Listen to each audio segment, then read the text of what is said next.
Olá, pessoal! Na aula de hoje, nós vamos falar um pouquinho sobre os métodos físicos e químicos aplicados ao controle do crescimento microbiano.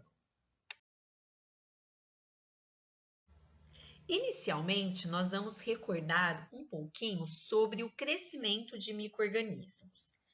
Quando os micro-organismos eles são semeados em um meio de cultura apropriado, incubados em condições ótimas para o crescimento, um grande aumento no número de células ocorre em um período de tempo relativamente curto.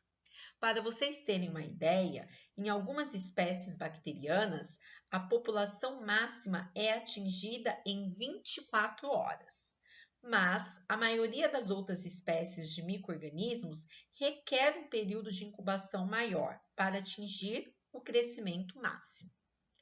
Nessa imagem, nós podemos observar também um gráfico com as principais fases do crescimento microbiano. São elas: a fase lag, a fase exponencial, a fase estacionária e a fase de decaimento.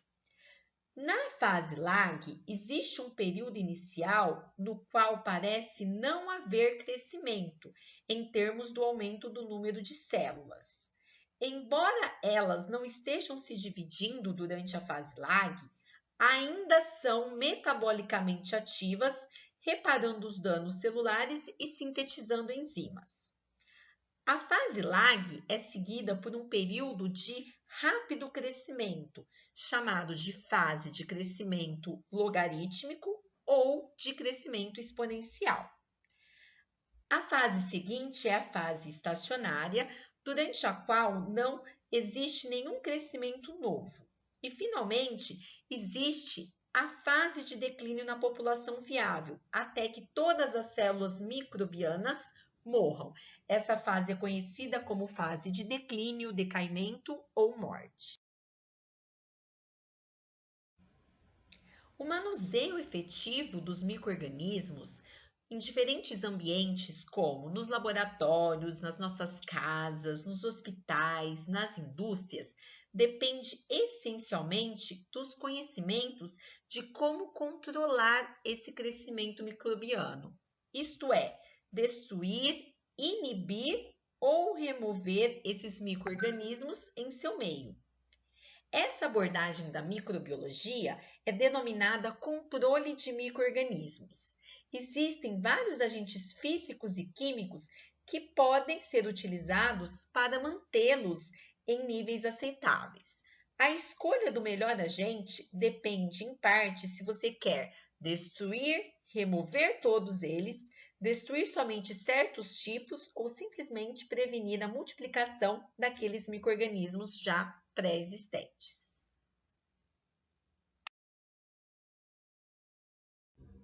Baseado nisso, existem alguns conceitos em microbiologia que são importantes a gente destacar. O primeiro deles é o conceito de agentes antimicrobianos. Agentes antimicrobianos são substâncias que matam os micro-organismos ou previnem o seu crescimento. Ele pode ser basicamente de dois tipos: os chamados microbicidas, que são aqueles agentes que matam os micro-organismos, ou os microbiostáticos, que são aqueles agentes que inibem o crescimento dos micro-organismos. É importante também a gente ressaltar que nós podemos encontrar outras denominações que tanto se aplica para o microbicida quanto para o microbiostático.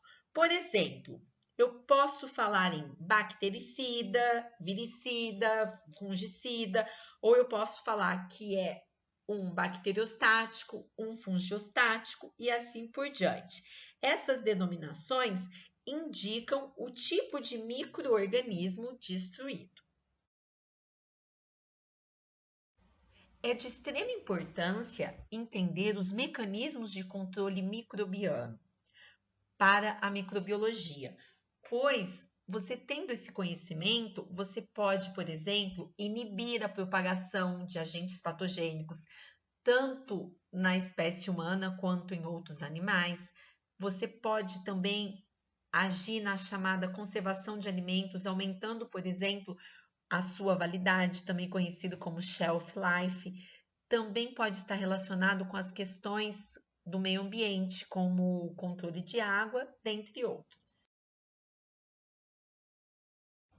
Antes da gente entrar propriamente nos principais agentes de controle microbiano, existem ainda outras terminologias que são importantes a gente entender, que é a esterilização, a desinfecção, a antisepsia e a sanitização.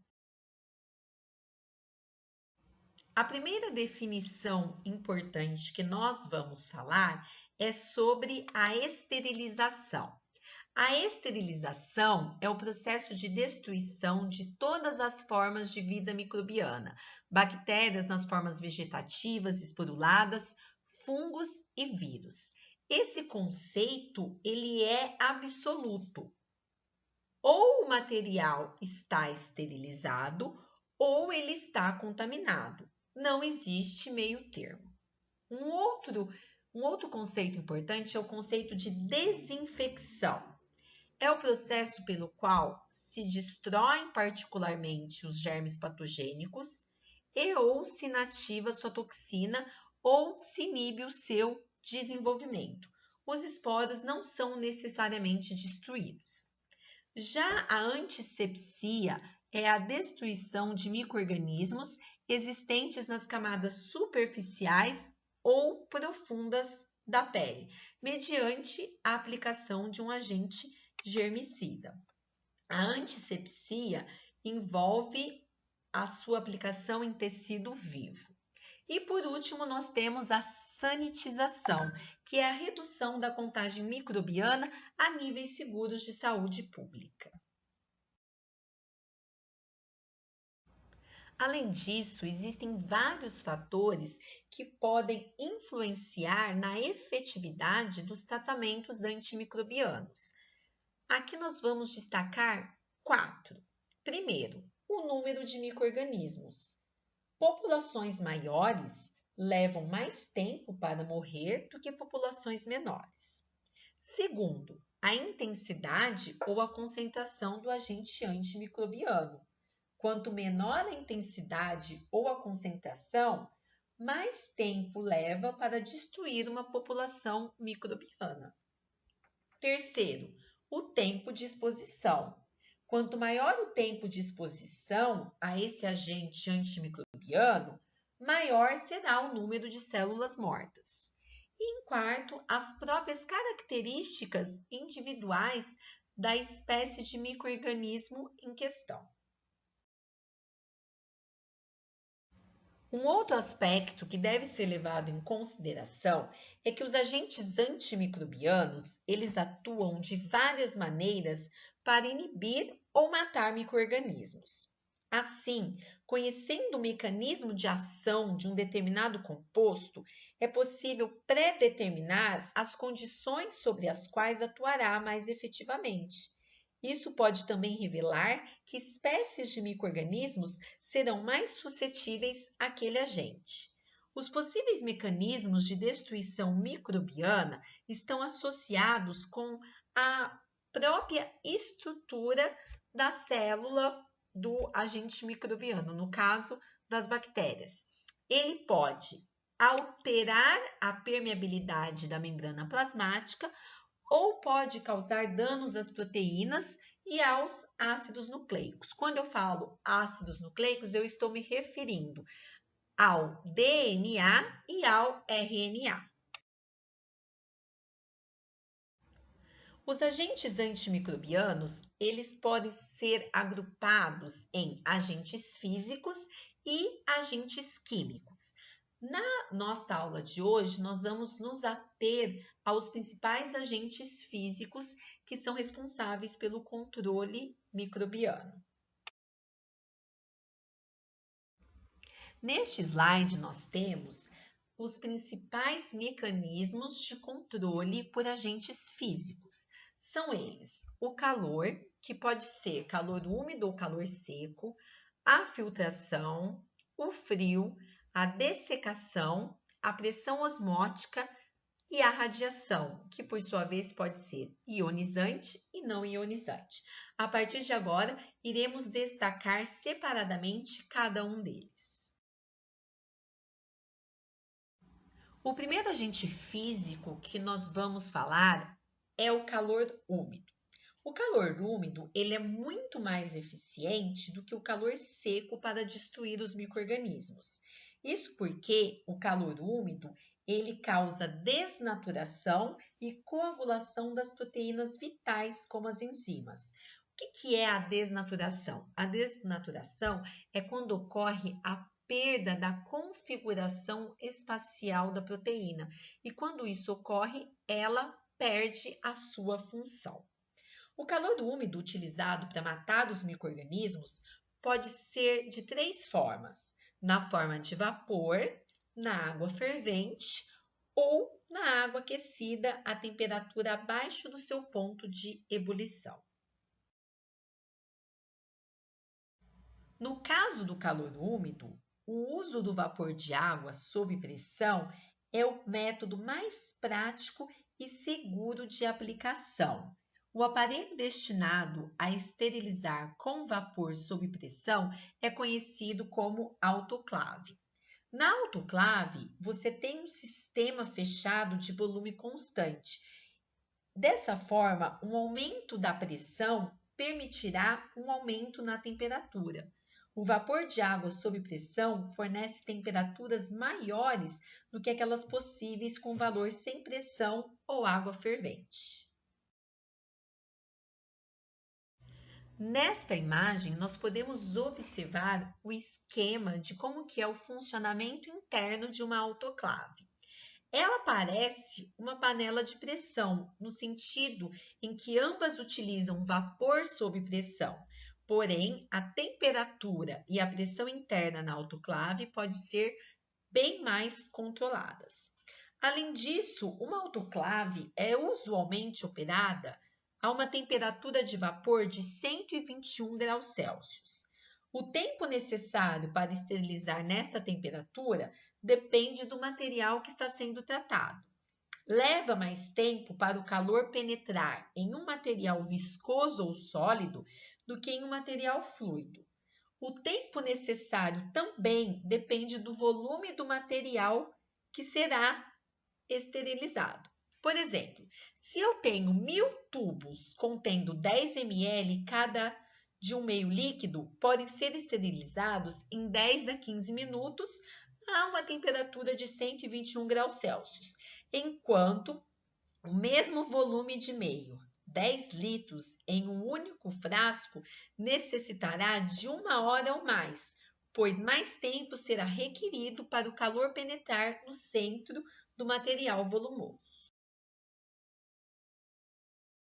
Outro tipo de calor úmido que nós temos é a fervura ou a água fervente.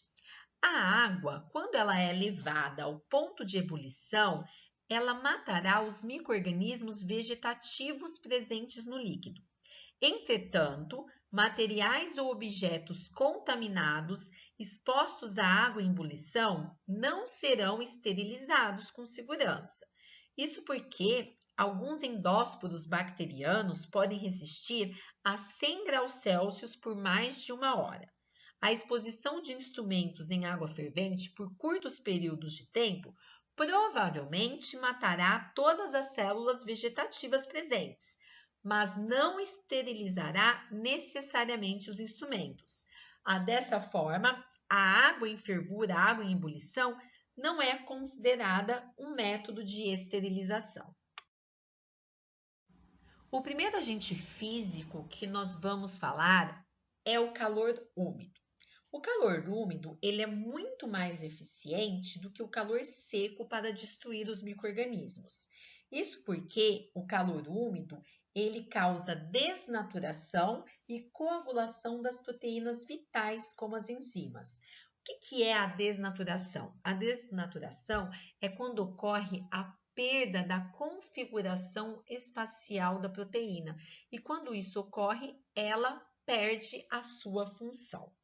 O calor úmido utilizado para matar os micro-organismos pode ser de três formas: na forma de vapor, na água fervente ou na água aquecida a temperatura abaixo do seu ponto de ebulição. Como exemplos de esterilização por calor seco, nós temos a incineração. A incineração, ela tem sido bastante utilizada para a eliminação de materiais contaminados, bem como carcaças de animais de laboratórios infectados. A eliminação do lixo hospitalar e outros materiais biológicos tem se tornado um problema social e político em muitas comunidades. Precauções adequadas são necessárias para assegurar que as fumaças do incinerador não carreguem materiais contendo micro-organismos para a atmosfera. Ainda levando em consideração as altas temperaturas, nós temos o calor seco ou ar quente, que em temperaturas suficientemente altas podem levar os micro-organismos à morte. Entretanto, essa técnica não é tão efetiva quanto o calor úmido e, portanto, são necessárias temperaturas muito altas e tempo de exposição muito maior.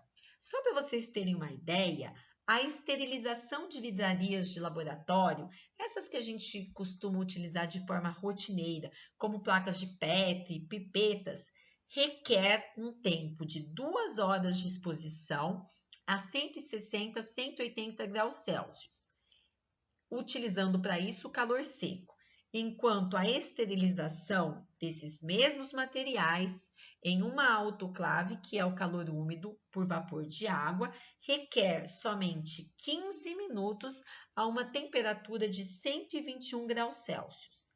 Há situações, entretanto, em que um material não poderá ser exposto à umidade e o método pelo calor seco vai ser o melhor. Outros exemplos de esterilização por calor seco que nós temos são os chamados fornos de esterilização em ar quente, que são as chamadas estufas, que são utilizados para esterilizar principalmente instrumentos cirúrgicos e eles atuam na oxidação de componentes orgânicos. E ainda nós temos o uso da chamada chama direta, que também mata por efeito de oxidação.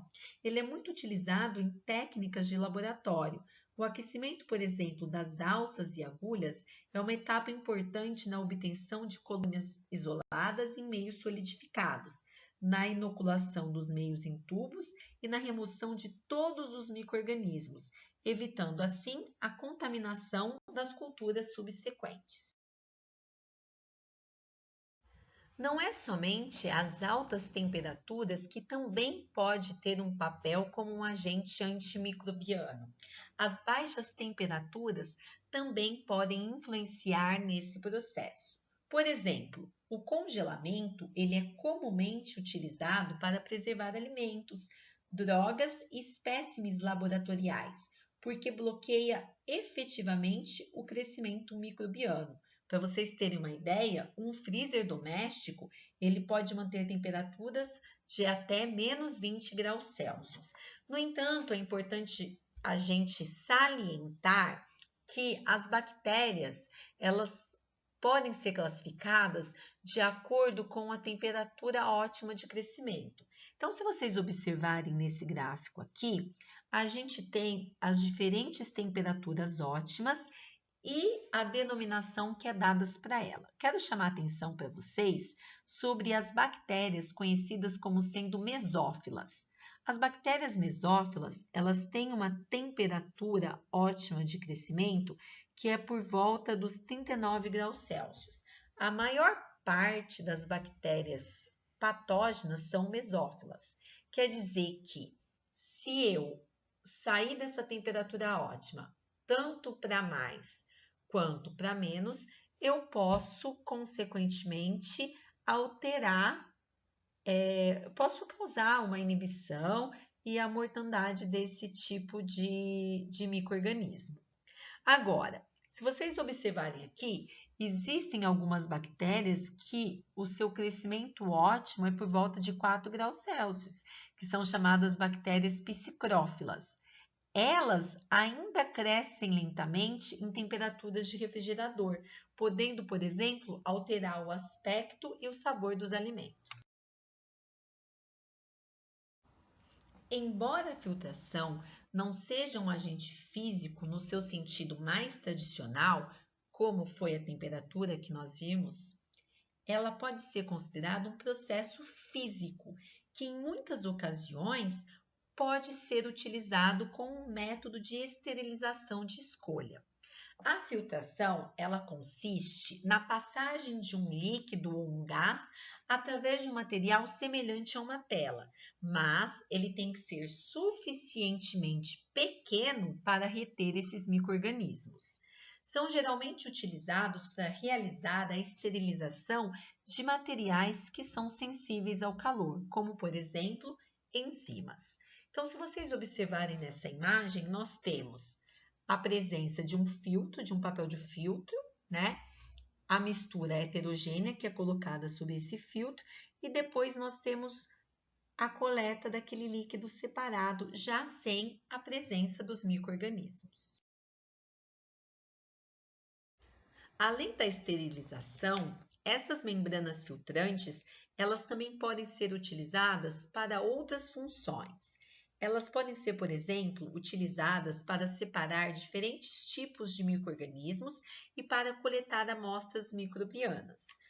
Para vocês terem uma ideia, os vírus, eles podem ser separados de outros micro-organismos utilizando-se membranas filtrantes com tamanhos de poros progressivamente menores. De fato, um aspecto interessante é que um dos primeiros indícios de que os vírus realmente existiam foi a partir da observação de que a remoção de bactérias com filtro não removia necessariamente a capacidade produtora da doença de um líquido. Além disso, as membranas filtrantes também podem ser utilizadas largamente na análise microbiológica da água, na qual elas têm a função de concentrar os micro-organismos a partir de um grande volume da amostra. A radiação, ela pode ser definida como sendo a energia na forma de ondas eletromagnéticas transmitidas através do espaço ou através de um material. Essa radiação, ela pode ter vários efeitos sobre as células, dependendo do seu comprimento de onda, da sua intensidade e da sua duração.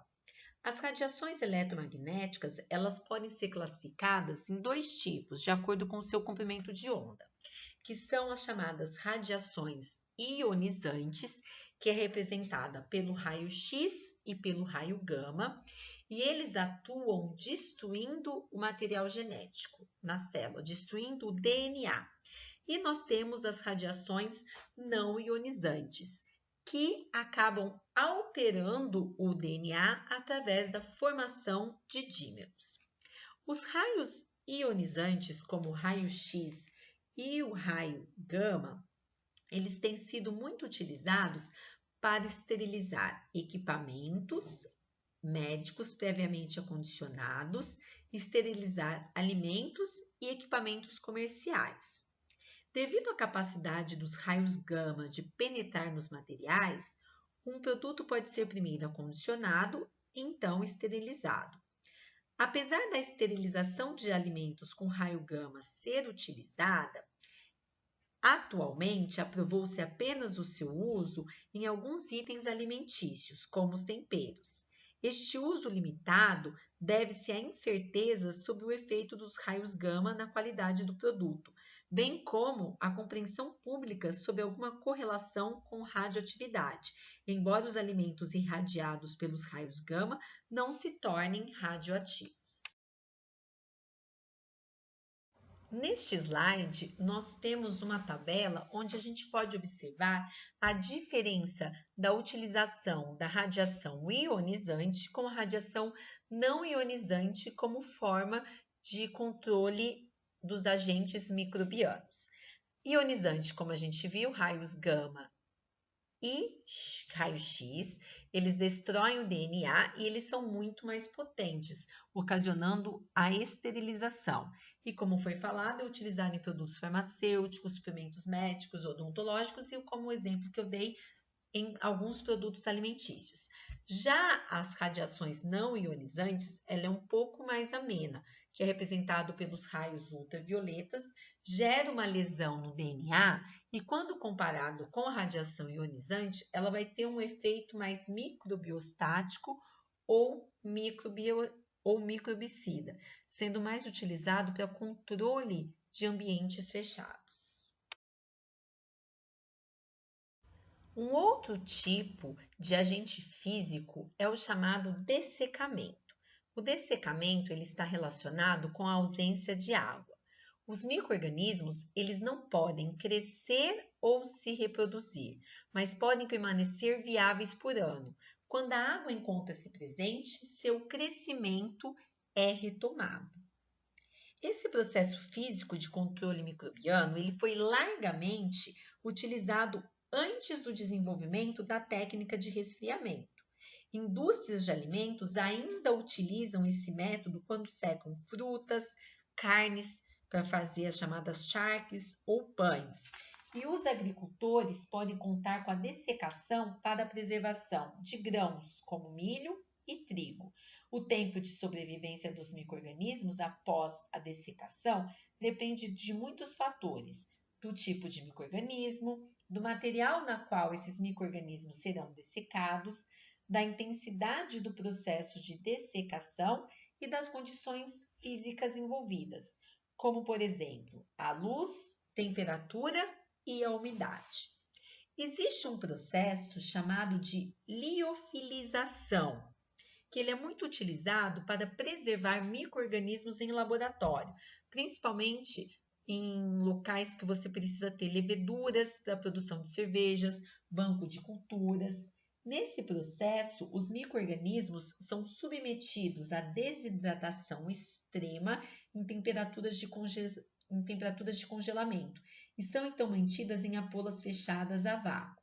Nesse estado, esses micro-organismos eles podem permanecer viáveis por muitos anos e assim amostras de culturas de bactérias podem ser preservadas por esse método. Como foi falado, a resistência das células vegetativas a esse ressecamento pode variar de acordo com a espécie e o ambiente do organismo. Aqui nós temos alguns exemplos. Olha só, bactérias causadoras da gonorreia podem suportar o ressecamento por cerca de 1 hora. A bactéria da tuberculose pode permanecer viável por meses. Já endósporos bacterianos podem sobreviver por séculos. Materiais com altas concentrações de açúcar ou sal também têm um efeito desidratante nos micro-organismos, muito semelhantes à dessecação, e, portanto, podem inibir o crescimento microbiano. Este é o resultado da osmose, que é a remoção da água do interior da célula, onde a concentração das substâncias dissolvidas é a menor do que a do lado externo da célula. Ou seja, essa alta concentração de sal e açúcar cria um ambiente hipertônico mais concentrado, que ocasiona a saída de água da célula microbiana. E para finalizar a nossa aula a respeito dos agentes físicos, ficou faltando de um processo chamado de pasteurização. Em 1860, Pasteur utilizou o aquecimento lento a baixas temperaturas para destruir micro-organismos indesejáveis que estariam estragando vinhos franceses. Esse tratamento pelo calor controlado ficou conhecido como processo de pasteurização. Ele mata as células vegetativas de muitos micro-organismos, mas não esteriliza. Nós podemos ter três tipos de pasteurização. A pasteurização lenta, que se aplica com menor temperatura durante maior tempo, 65 graus Celsius por 30 minutos. Tem a pasteurização rápida, que se aplica a maior temperatura, 75 graus Celsius durante alguns segundos, por isso que é conhecida como alta temperatura e curto tempo, e a pasteurização muito rápida, que são temperaturas de 130 graus Celsius a 150 durante 3 a 5 segundos, também chamado de temperatura ultra elevada. Essa foi a bibliografia utilizada para a preparação da aula. Espero que vocês tenham gostado e aprendido um pouquinho mais sobre o controle dos agentes microbianos, dando destaque para os agentes físicos. Na nossa próxima aula, iremos dar ênfase aos agentes químicos. Bons estudos!